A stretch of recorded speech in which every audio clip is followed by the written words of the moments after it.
করে কেমনে? আপনার মোবাইলে তো আর আমি বুঝবো না।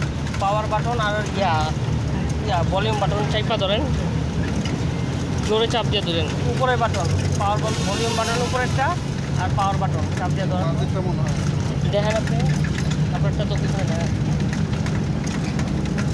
আচ্ছা, আরেকটা সিস্টেম আছে, দাঁড়ান দেখাইতেছি, ওয়েট করেন।